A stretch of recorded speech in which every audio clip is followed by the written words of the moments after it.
Hey, we're live. Hey, Kerrie. What's Hi, up? hi. While we're waiting on Hi. people to join, I'm going to remind everybody of the obligatory things. Go to coopedup.com to see what I've Cooped up. updates. If you are on the other platforms, I'm Cooped Up is a handle I use the most.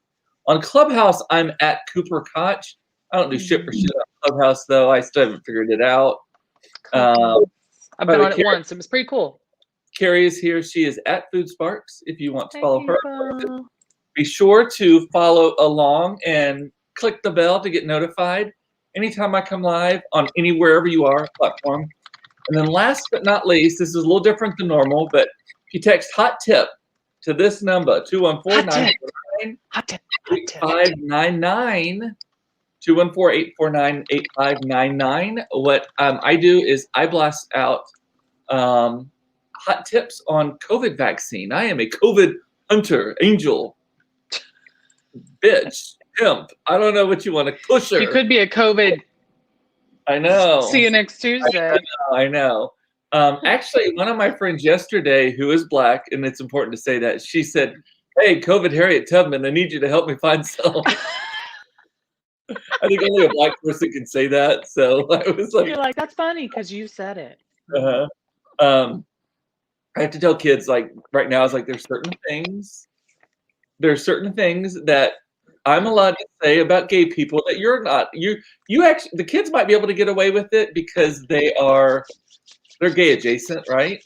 And I was like, there's certain things that black people can say about black people that no one else can. There's certain things that gay people can say about gay people that no one else can. There's certain things that women can say about women that no one else can, that sort of thing. And it doesn't mean you should say them, but it just means that no one else is allowed to say those things. So I do have a question about it, but I need someone like a Crystal or Tawana to be on to weigh in from a black woman's perspective. I don't know if they're on yet. I can't see who all's on. or tokens. Comment if you're Tawana and Crystal. Because it's redundant to have this conversation with just white people in the chat. Women, please. I mean, I need some opinions from some persons of melatonin skin. I'm seeing no comments whatsoever. Y'all are on, right? Like people. I don't either. Yeah. I see we have viewers, but no one has commented. Cheryl, Mama She texted me earlier that she can't be on. Monica. Yeah. Oh, Matt Roberts just commented. White people again. Yes. That I said something about white people the other day, and Mason goes, "But you're white." And I was like, "Yeah." And you're like, "Yes, son, but we must not like those." Crystal is here. Crystal's here. Okay, so to the topic you were just talking about what people can and cannot reference. Yes. I need a person of melatonin skin in the audience to weigh in on this. Okay. So my significant other is a black gentleman. Uh-huh. And the other day, I was talking about something in the news, and it has become common nomenclature in the news ever since this summer. I noticed, because I notice these things because I'm in comms. I think everybody knows I'm in communications, always looking at best practices, things that we need to do to follow, like AP style, what all the major dailies and tier 1 publications are doing. It has become, I think, accepted, correct me if I'm wrong, popular, whatever, but I see white people, black people say this, to use the word brown people. So I'm talking to my boyfriend, I'm explaining things to him, and he stopped me and he goes, "Why do you keep saying brown people?" And I go, "Because that's what everyone's saying now." But at the same time, yeah, but when you say, because now they're trying to refer to brown people to refer to all melatonin skin colors and not just saying black people. And Native American. It's Hispanic, it's Native, yeah, it's Filipino, it's whatever. Black, indigenous. Yeah, and he was like, so I explained to him, I was like, this is the thing now, people in media are saying it. I was hesitant when people first started saying it, but then the more and more it just became normalized, I said, I find myself using that term. And he was like, he wasn't upset at me, but he goes, "I don't like that term. Why are we doing that in America? I don't like it." He goes, "I'm not brown, I'm black." And I thought, I don't know. I don't know what to tell him. He didn't like it. He was like, "I don't like that." Oh, okay. So I was like, "Oh, can we say it? Are we saying that?" So it makes me question whether we're supposed to be saying that. I don't know. I don't know that we're supposed to be saying it like a public capacity. Like you're not gonna write a press release saying we commit to being good to brown people. Like I don't think you're supposed to say Right. that like in a public statement. I don't know. Well, before all this happened, correct me if I'm wrong, I think more often than not, people used it as a derogatory term towards Hispanic people. So the fact that Yeah. brown has become acceptable to me makes me hesitate because I'm like, oh, it was within my lifetime that was not acceptable. Like that makes me nervous. Weighing in, most people use both black and brown. Brown meaning of the Latinx variety. Latinx, yeah. Okay. And that's kind of what I thought, but then I've heard people use brown just as a way to encompass all people of color or melatonin skin colors. I've heard it be all inclusive. And so but Quentin doesn't like the idea of it being all inclusive. He's like, I don't like that. I've heard it in a very like a colloquial kind of way, right? But like, yeah. I don't know. Yeah, Anyway. and see, Michelle's saying too, brown is Hispanic. I thought, yes, I did think that before, but I would never have ever said that word because it was mostly used in a derogatory sense. You know, like you can say black people, but the moment you said brown people, people thought you were basically being derogative towards Hispanics. Yeah, yeah. And so that to me has always been a no word. Black was already the word that we used in common language. Brown was never something that you didn't say brown people, right? Like you said Mexican, or you either said like what nationality they were, or Latino, Latina, Latin, whatever, like that. Wow, that got heavy. Let's get back to well, actually, our main topic today is the exact opposite of this. Well, it involves that, but it is the whitest of white people. Actually, we're going to talk about a lot today.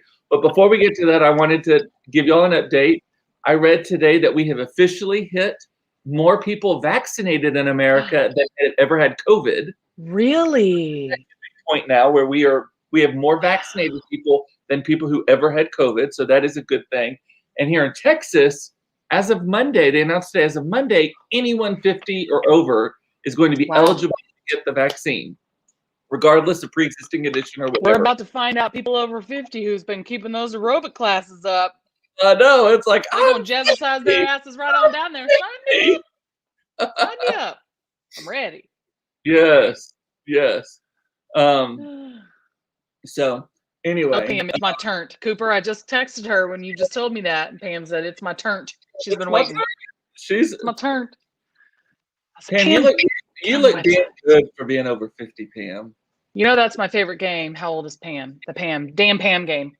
The damn Pam. We love to play that game because people never guess how old she is. It's freaking Italian skin. She's got, I know, all the olive skin. So, and then, well, that's it. That's all I had on that. So let's talk about, so I talked about this on the show yesterday. I was trying so hard not to discuss this damn Oprah interview with Harry and Meghan because I had promised you I wouldn't. And I didn't watch it Sunday night. I actually had no plans to watch it, even though, you know, I love Oprah. I was not about to commit 2 hours of my evening to watching Harry and Meghan, neither of whom I'm particularly interested in. Like, I have a passing affinity for the royals, right? But not like, I'm not like dying to see them. But then you said, I want to talk about this because your mother was British and English specifically. And right? English? Mm-hmm. Yeah. And so but in Oklahoma. And I know, interesting combination. Married to a Okie. Okie, yes. In Salisal, Oklahoma, which is practically Arkansas, actually. It's like practically. It's 20 miles away from Fort Smith, Arkansas. Yeah. You were to Arkansas what I am to Mexico growing up. Like yes. Exactly. Yes, exactly. I lived in the valley of Oklahoma. Oklahoma, exactly. And so, but then I was like, okay. And then I saw all the stuff blowing up and going viral, and all of Oprah's like, they did what? And I was like, okay, I got to watch it. So I watched it. And then I love Gayle King almost as much as I love Oprah. And I saw her talking about it on CBS this morning, which is the best morning show.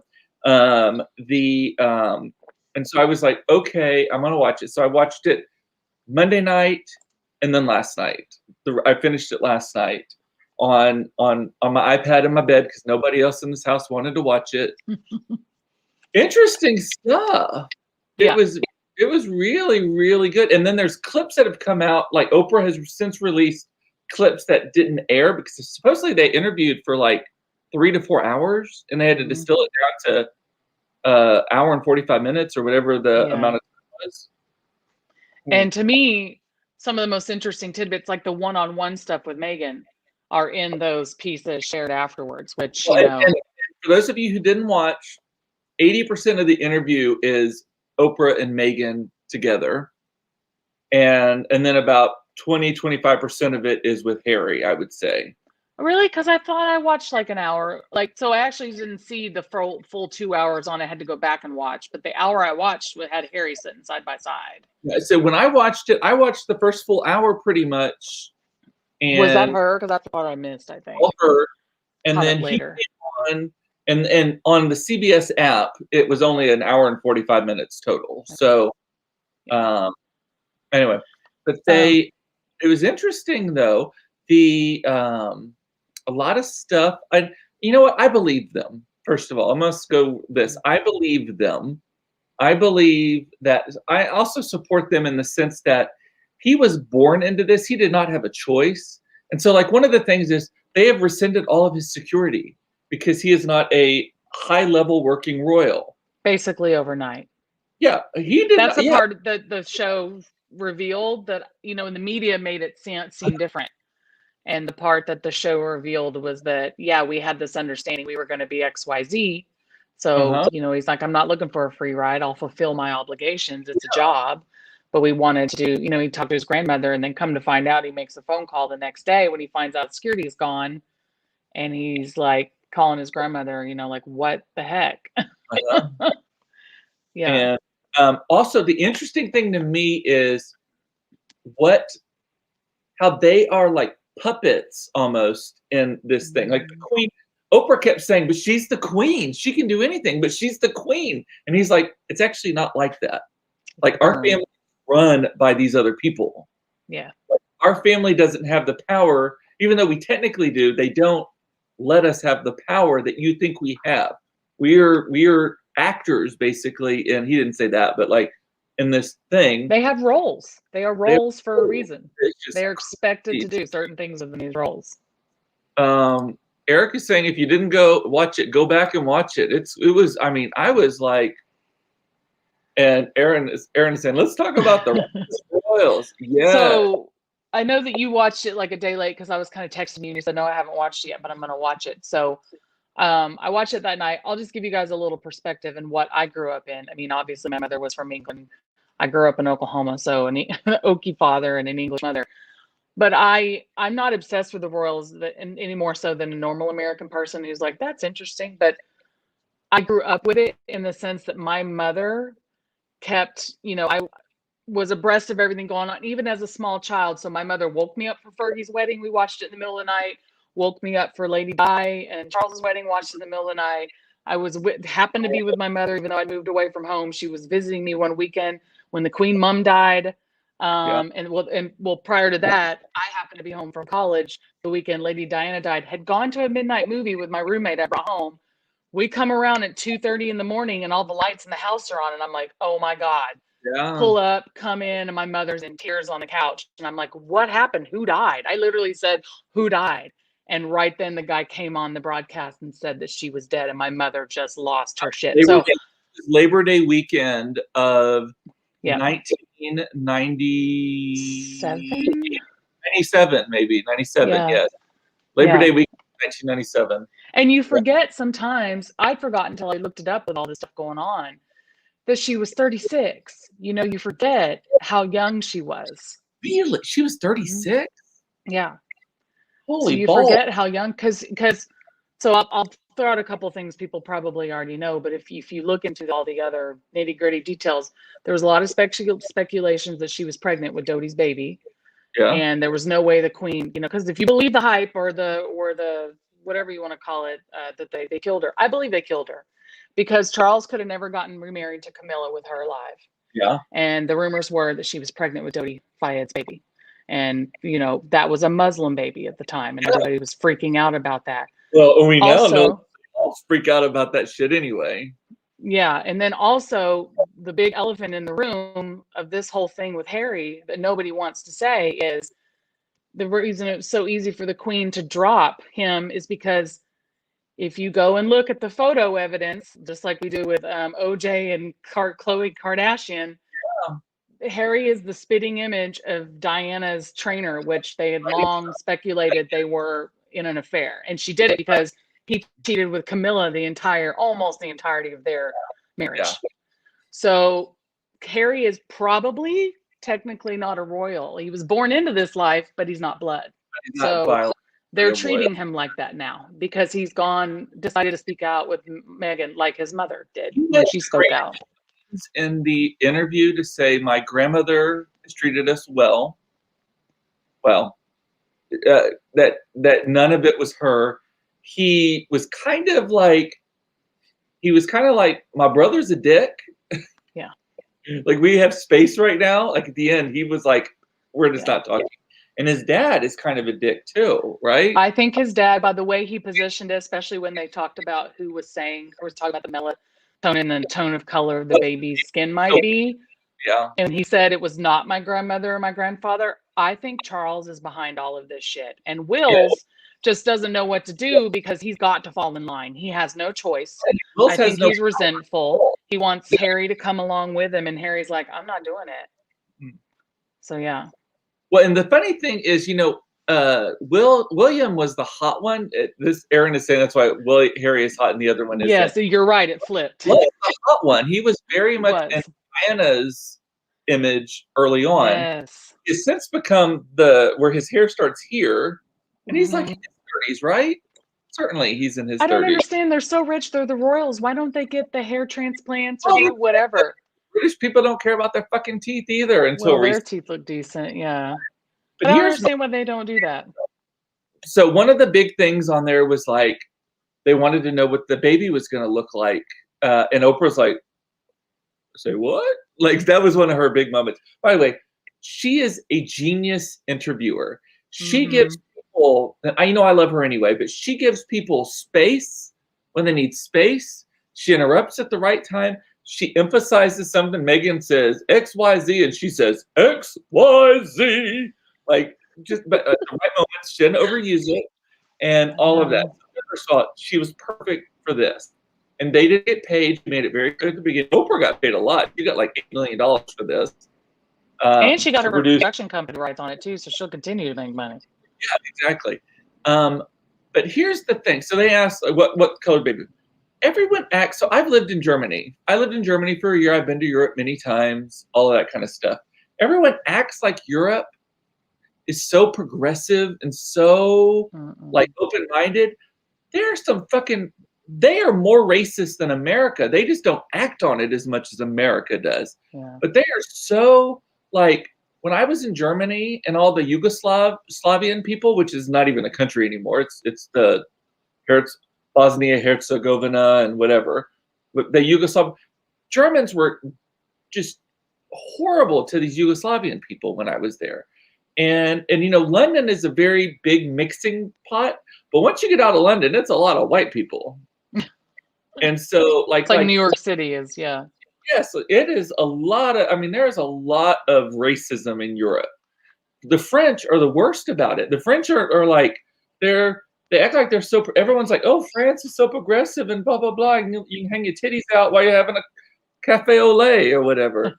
And they are now like outlawing like burqas on women. And they're so protective of their culture, whatever you define that as. Like usually when people are protective of their culture, it means the culture of choice, not the culture of immigrants, not the culture of whatever, right? Yeah.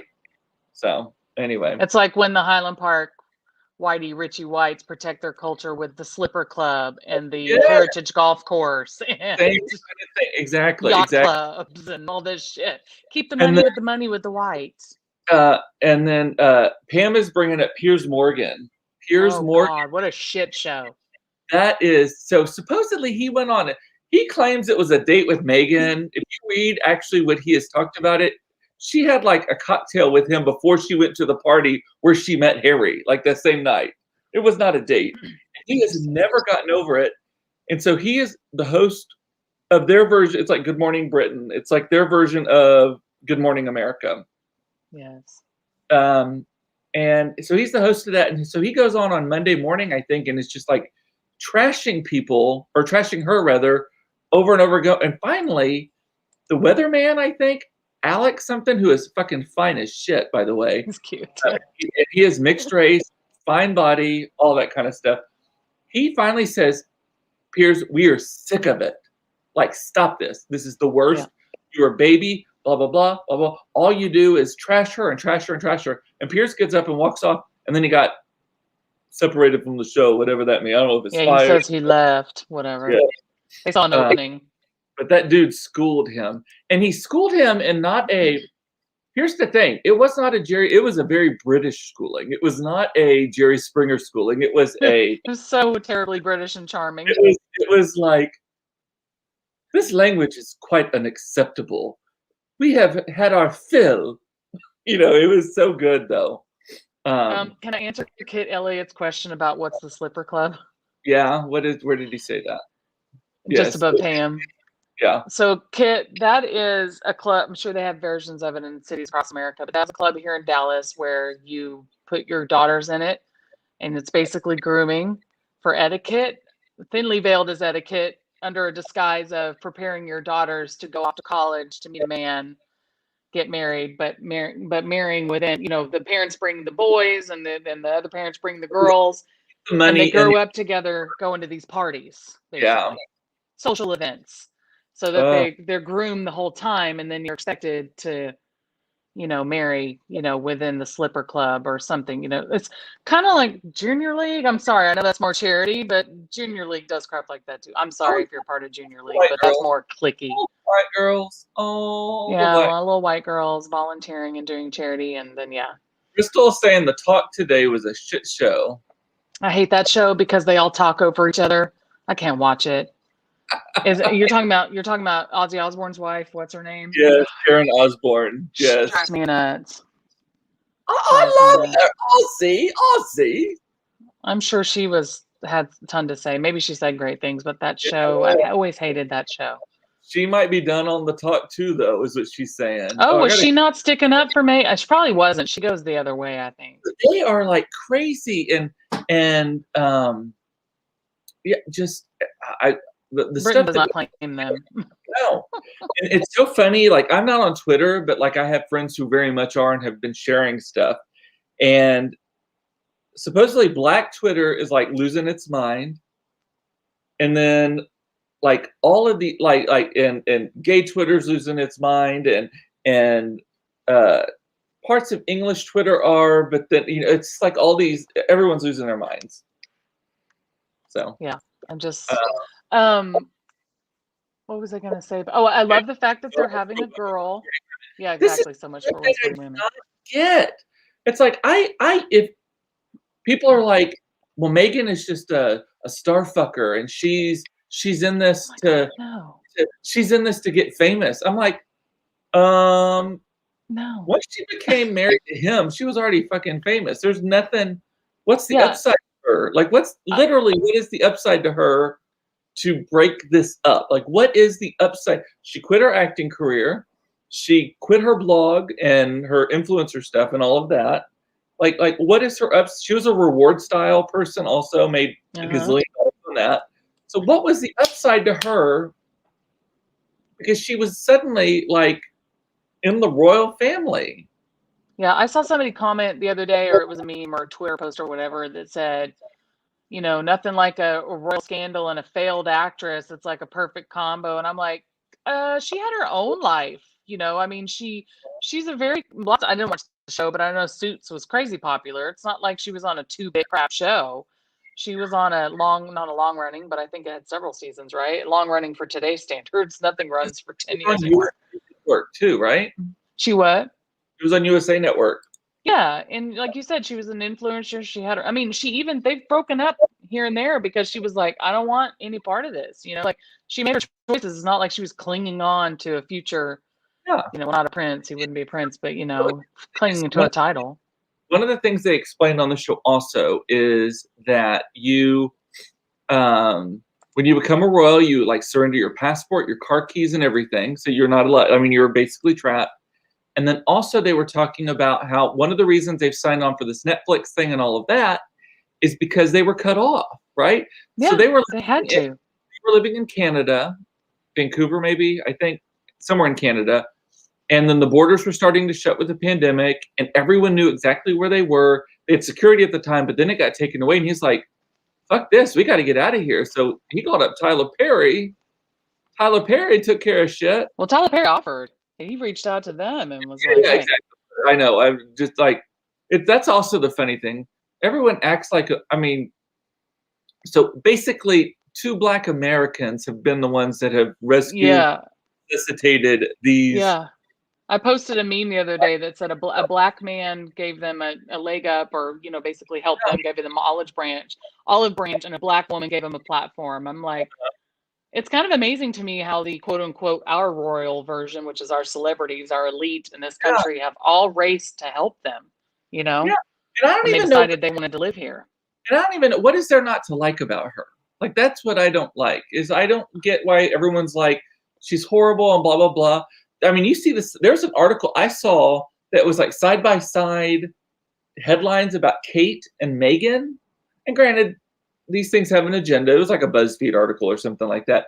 But it was like Kate's wedding bouquet. It was like made out of hand-picked hemlock, because that's the tradition of royal weddings or something. It may have not been hemlock, but it was some sort of very British sounding plant, right?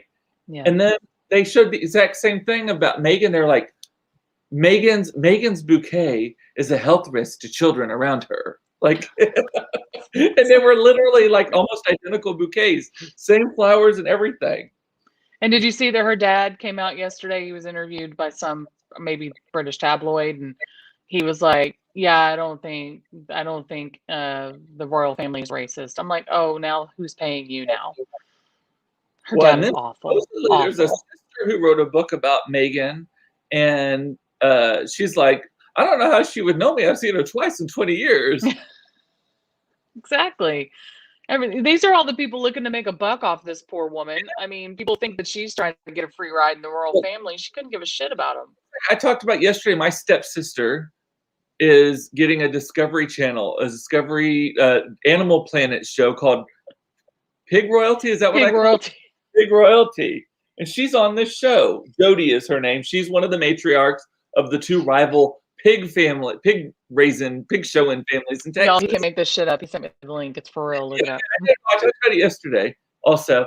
And so the crazy thing on that, so I have seen Jody maybe, I saw her at her dad's funeral 7 years ago, and then my stepdad, and then I saw her maybe 7 years before. Like, I've literally seen her twice in 15 years. This will be like you, yeah, where it's going, I'm going to write a book about her.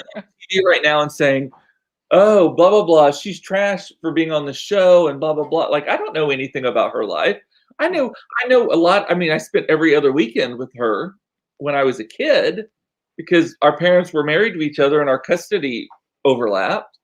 But other than that, from age like 10 on, I couldn't tell you anything. She was obsessed with Madonna. She wore the lace the fishnet gloves and did the Lucky Star video. But I would not now, right? Jody, Leah's saying that Meghan was on for 7 seasons, so that is quite some time on that show too. That is. Yeah, that's a long time. Anyway, we've said wonderful things about her. You know, she's a wonderful woman, I think, for what I see of her. But can I just say one small thing that I know is trivial, but I just love, she's beautiful, first of all. I just love her little freckles. I know. She's just gorgeous. Her little freckles in her face, her profile, she's just gorgeous in like a classic commoner way, you know? Yes. I just think she's very pretty. I know that's trivial to say, but I just think she's gorgeous. I can't wait. When they showed the video of the little boy on the beach, I didn't know if they were going to turn him around and show his face, but they did. Yeah, little And I was like, Archie. God, he's so cute. Yeah. He's so cute. I can't wait to see what the little girl looks like. Oprah cried at one point. You know, she took her glasses off and had to wipe her eyes and put her glasses back on. Oh, I didn't see that part. Yeah. About, I don't remember what it was. I think it was about the like, what color's your baby gonna be? That part, but I don't know. But it was. I'm dying to know who that was. If you have not watched it, go online. I think you can go to. I think I saw it in the CBS app. I downloaded the CBS app, and if you have any sort of subscription at all that has CBS, I think that you can log in like to your cable provider, or like we stream with AT&T TV. We don't even have cable or anything, but we stream with that. I was able to get on it with that, so and see it for free. There are commercials in it, 2 minutes of commercials that you can't fast forward through. Don't like that part. But luckily, they're all for CBS shows. Mostly, they're not really for like bladder panties and shit. So that's good. Speaking of bladder panties, I was watching Golden Girls at lunch today because that's what Todd and I do now. We got all of Designing Women. Now we're watching Golden Girls, and they got to one that made me. They got to a flashback episode. And I was like, you know what? TV nowadays doesn't have enough flashback episodes. I know, right? Like every show we ever watched as kids and even young adults, even Will and Grace in the first incarnation, like as recent as that, had flashback episodes where, and I'm sure all of you know what I'm talking about, but basically a flashback episode is where they sit in like a living room or around a dining room table or something like, or in a car or something like all together. And they just remember times that it happened, and then they play old clips from the show, right? And like, and I think it was a very cheap way to make a TV show, right? And Eric is saying, editing floor. Speaking of bladder pennies, nice transition. Yes, it's a way to rescue editing floor clips. Mm-hmm. It's a way to replay like greatest hits kind of stuff. It's a way to not have to do a lot of production value. I mean, it's just the set at that point. You don't even barely have to have a script writer for it. Just, oh, that reminds me of like, and then they go to the Golden Girls was the best at that transition too. And Designing Women did it a lot. A lot of those shows. I mean, I think most shows of that time. And I was talking to Todd about it. I was like, why do you think so many shows had flashback episodes? And we figured out that we think that TV seasons were longer. Like, didn't TV seasons used to be like 26 episodes? Trying to think. Like 13. Because everything came on in September. Or 13 and ended in May, right?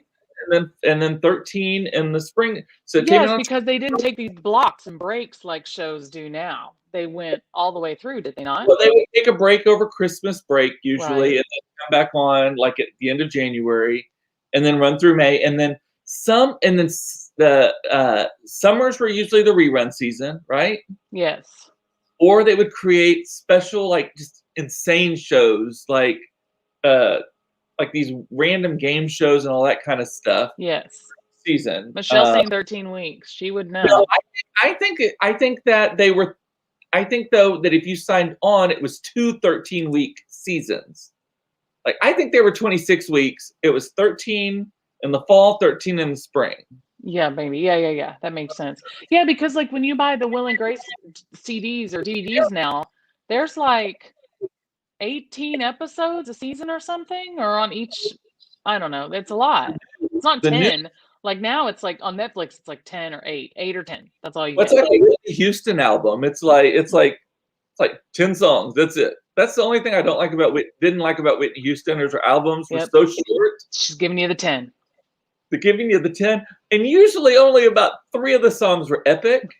And for me to talk ill about Whitney Houston, I would rather walk across hot coals with my lips than to talk ill about Whitney Houston. But Whitney Houston always had like 2 or 3 really fantastic songs, and then she'd have some garbage duet with Bobby Brown. Which I actually do like. I do like the song "We've Got Something in Common." Like, there's a song that she did with him. It's a little silly poppy kind of. It's very Paula Abdul-ish. Silly. So she'd always have one of those, And then she'd just have a bunch of. I bet she hated when songs went to streaming. I bet because you can't. No one buys a whole album now, really. Like you stream. No, but Well, no one buys anything now, but she didn't really have anything out though by the time things went to streaming. She was too busy being a cokehead, right? when did like Heartbreak Hotel? That was the That last. was all in college. That came out in college Really? for Okay. me, 96, 97, Okay. 98 maybe. But She had here's something soundtracks to after that. yeah, here's some. She was too busy being on reality TV. Remember? Yeah. Here's something to consider. I've never seen an episode of Being Bobby Brown. Me I either. just cannot bring myself. I've seen to all the snippets that people make fun of. But, Yes, I you could know, not bring myself I to. couldn't bring myself to watch it either. But I do love Maya Rudolph on Saturday Night Live when she would do the she'd be like, Bobby Brown. Also, in the vidya. I've also never. I lived on The Bodyguard when she'd say Fletcher. His son's name was Fletcher. Also, I've never seen Finding Neverland or any of the Michael Jackson documentaries. I haven't watched it either, so if we ever decide to watch it, we should watch that. You've never seen the Whitney one that Mark and I went to the movies and saw a couple years ago either. That one's actually good. I saw the Whitney one with you. You came over and we made watched the one which should have been called Bobby. Honestly, it should have. The one that came out in theaters was the one really that should have been what we watched. You would like the one that came out in theaters. What we saw was all about Bobby trying to make her look like the bad influence. Yes. Which I still do. So here's something to consider about the Whitney albums of just the 10 songs, because there would only be the 2 or 3 that were just like, oh my God, the ones you would always skip to. Was it that there were only 2 or 3 good songs, or was it that those songs were so freaking epic that everything else failed in comparison? It is possible. You know, because like I Will Always Love You, I'm Every Woman, and Queen of the Night are the only 3 I listened to on the Bodyguard soundtrack. I love Run to You. I love. Run to You. That And I have nothing. What did I say? I have nothing. Run to You is also good. Yes. So basically, those are the 4. No, it is. It's I Will Always Love You. Yeah. Queen of the Night. Yep. Was I'm Every Woman on that one? Oh yeah, that one's on there too. I'm Every Woman, I Run to You, and I'll Run to You. And the other one I just said. I Have Nothing. Yeah. That's basically half the album right there. Yeah.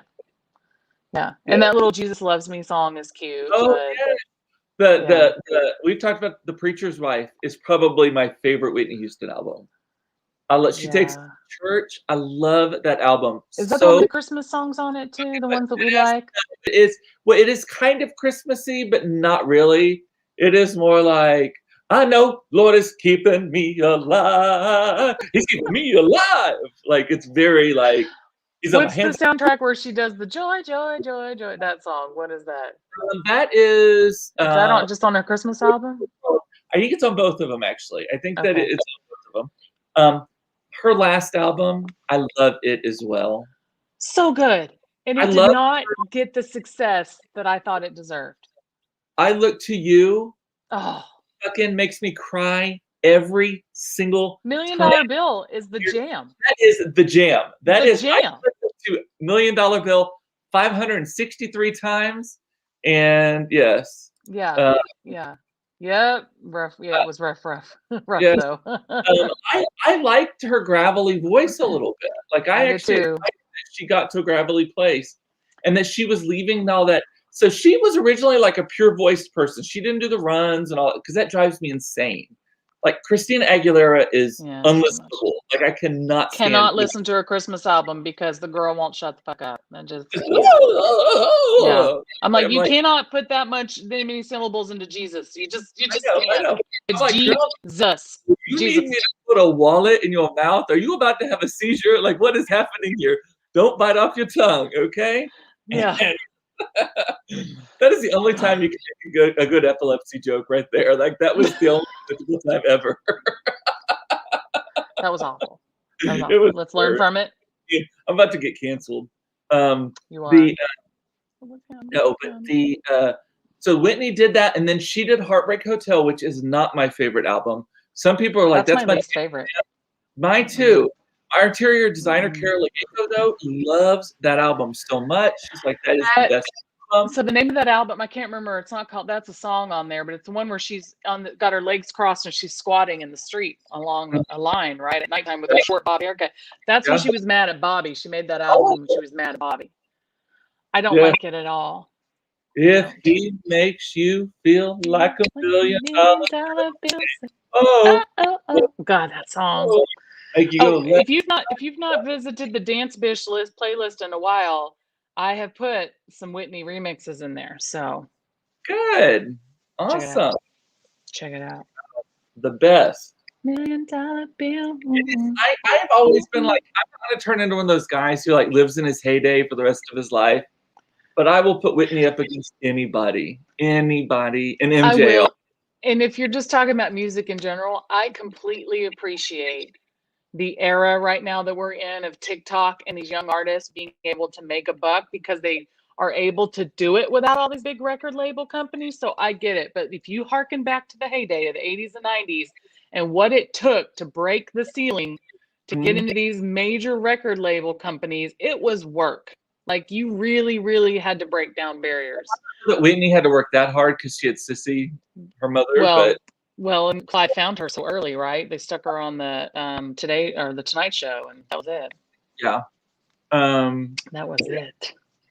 Oh, and also, we need to not let anyone ever sing the national anthem ever again. Nobody ever compares. I'm sorry, there's nobody that has. That was 1991, the Gulf War. We were just about to announce that the Gulf War was over. Like when she did flyover, her sweat on the lip, and her headband, and her windbreaker.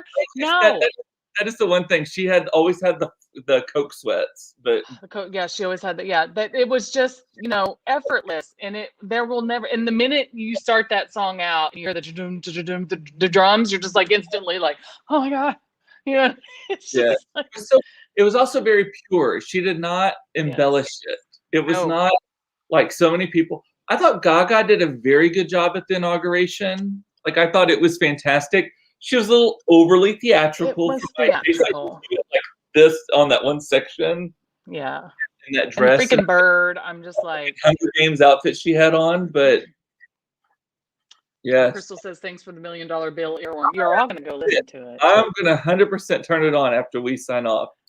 That song is so good. I just like the beginning of it, the kind of the low tones. And I Look to You, though. That song literally makes me cry. I love that song so much. And let's not forget, didn't she have a song with Neo on there? Is there a song with Neo on that album? Let's not forget that was also a huge, to bring it back around to Oprah, that was a huge Oprah interview. Remember, that was her first interview back from rehab. With the album. And her last major interview was Barbara Walters, or no, Diane Sawyer, when she was like, crack is whack, crack is whack. Yeah, crack is whack. And then we're like, she was so cracked out. Yeah. That was a biggie. They sat in that theater. They sat, and Oprah asked her, right? She was like, are you clean? What's the purpose of this theater, too? The one I Look to You, the one thing I love about that song is that you can take it as a song about like I look to you, like I admire you, you help me, all that kind of stuff, either like a spouse or a parent or something. You could also hear that song as a religious song, like I Look to You about God, which Glee redid it as a gospel song, and Mercedes Jones, who I don't know what her real name is in real life, but she redid it, and it was so good. Well, let's not forget she redid A Song for You with Donny Hathaway on that album too, which was pretty good. I mean, I love Donny Hathaway's original version, but also Like I Never Left was a good song. Yes. And I had to look up the song list. Nothing But Love, also cute. Yes. And then she remade I've Been Through These Places, all the life. That's the Donny Hathaway song I'm talking about. Yeah. Which that's a cheesy song, but I like it. I like A Song for You. Adele has done that. A couple other people have redone it that I like, but I'm very picky about it because the Donny Hathaway song, first of all, listen to it with some headphones on so you can catch all the emotion in that freaking song.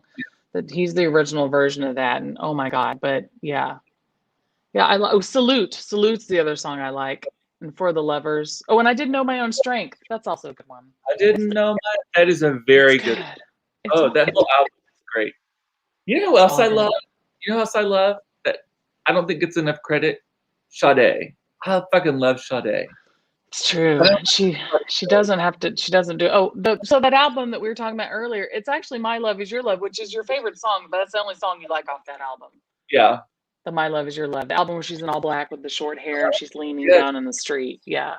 And she had the go-go boots on, like the. Yeah, she has like the black, calf length. Yeah. Yeah, Yes. that one. That album, I didn't like, but that song is your favorite song on there. But Yes. That's Todd and I's official. Our actual official song is the Benga Bus, but we claim our love. Sing, Right. Mommy. That song makes me sad because I texted you a couple of weeks ago. I was like, oh, they're both dead.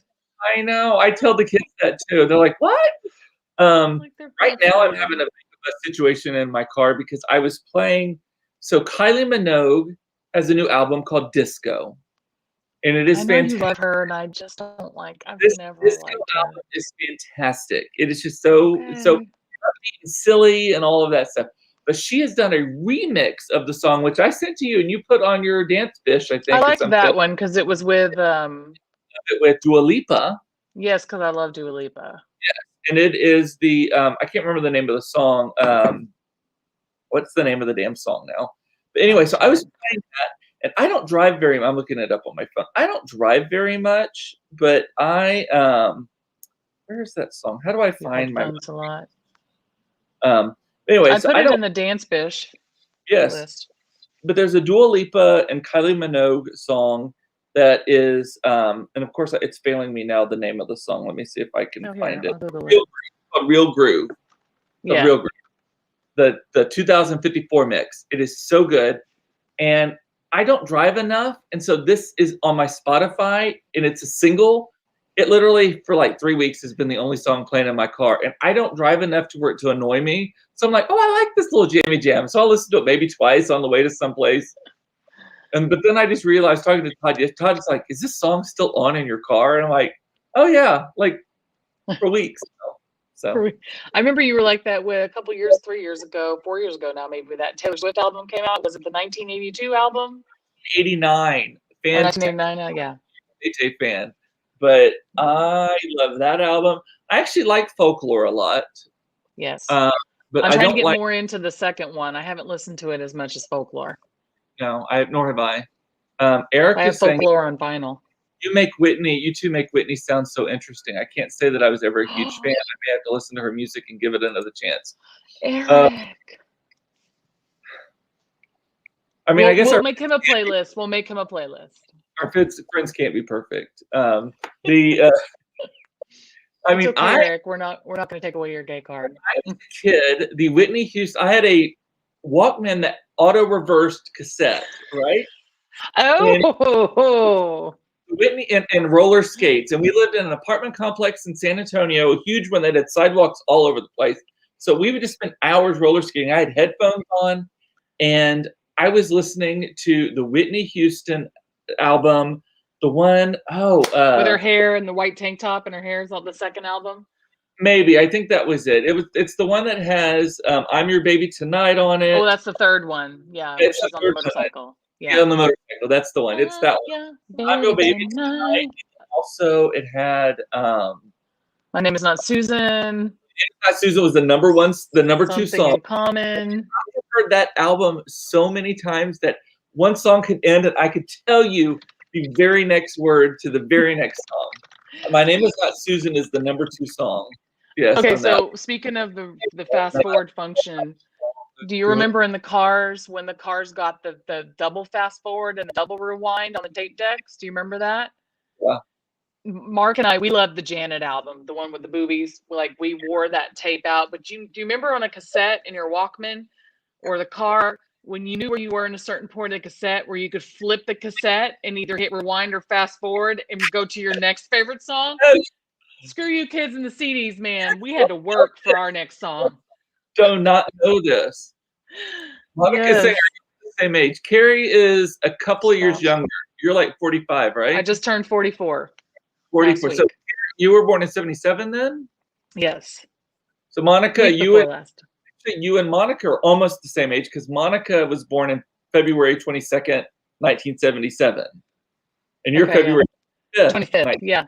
Right, so you're 3 days younger than Monica, actually. We're Pisces babies. Yes, how Is she a funny. Pisces? When's the cutoff? Are you a Pisces, Monica? I can't remember what the cutoff is. If my girl Probably, Leah's still on, she'll know. She knows all the Usually it's around. zodiac. Are y'all watching the Grammys? I'm not watching any award shows. They're just so weird. The Grammys is the one though that I do like to watch because of the music, and only if they're going to do the performances, which I assume they are because they did it on the Is that this whatever week? the AMAs. Just because they always do something crazy. They always do something crazy. Yeah, and Monica You is. know? She says, and Crystal is Sade. God, I love Sade.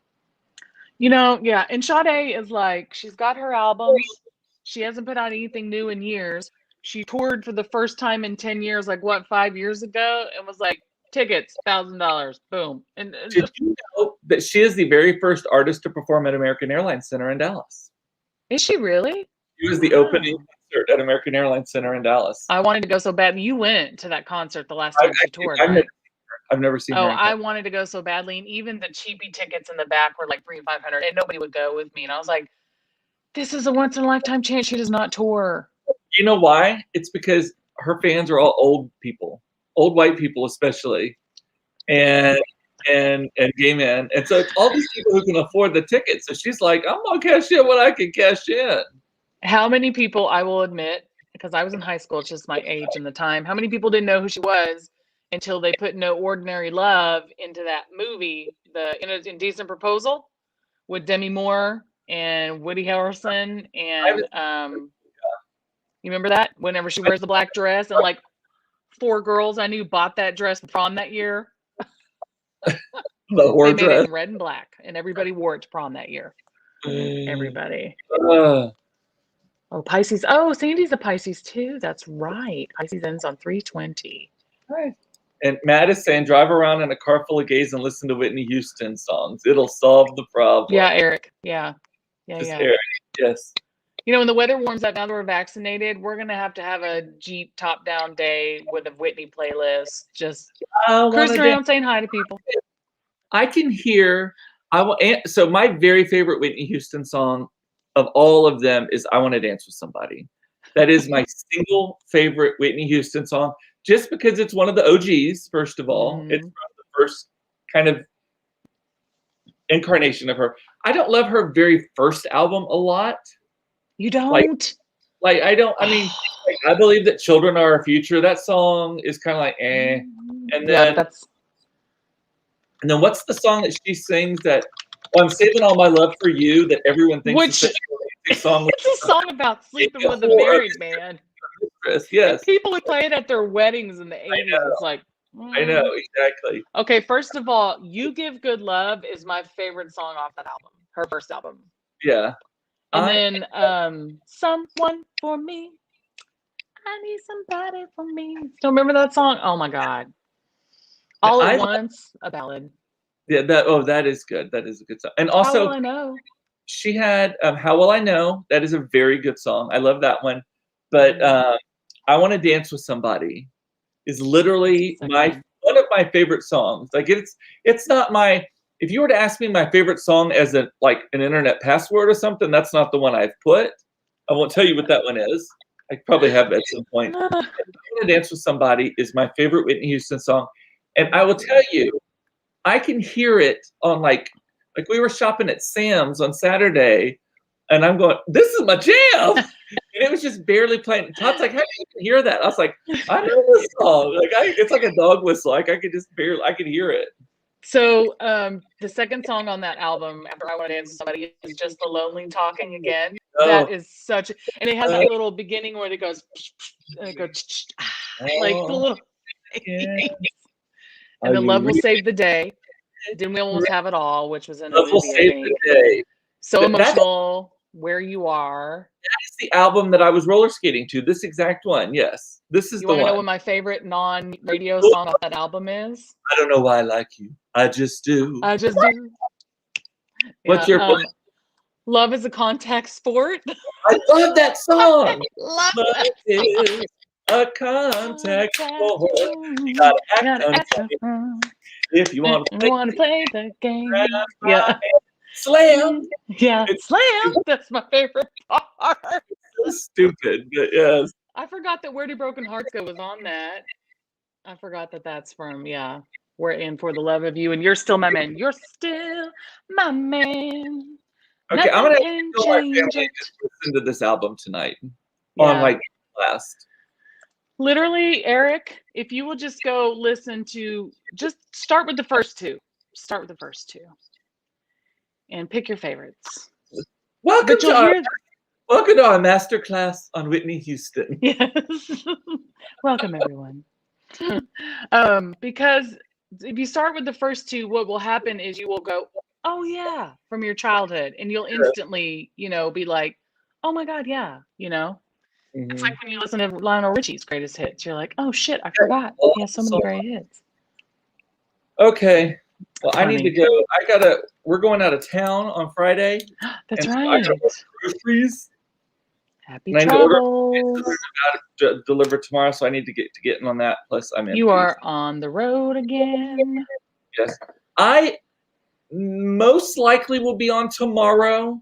There's a chance that we have to go pick up our RV from the repair shop, and it will overlap with this time slot. So I do not know what's going to happen tomorrow. I will definitely not be on Friday, though. Oh, Frankie, Francesca. She just woke up from her nap. Cutie and pie. she's a senior dog now, so I tried to get her up out of the bed before she pees in it. Yes. Okay, well, before we say bye, I want to remind, so starting on Monday, 50 and over in Texas is allowed to get the vaccine. Text Pamela, sign up. If you want me to help you find vaccines for you, your family, your friends, your mama, your daddy, your greasy granny, whatever. That's something we said as a kid, we would say, your mama, your daddy, your greasy granny. Greasy granny. This big. That's what a lot of. Wait, what's the last part? Your mama, your daddy, your greasy granny with a hole in her panties this big. This big, that's right. Oh my God, your greasy granny. That ain't right. That ain't right. That isn't. It ain't right. Right. So text hot tip. Pam, text hot tip, and Cooper will send you the 999, and you will be on my list. I said all kinds. I have helped close to 150 people at this point find appointments. So yay!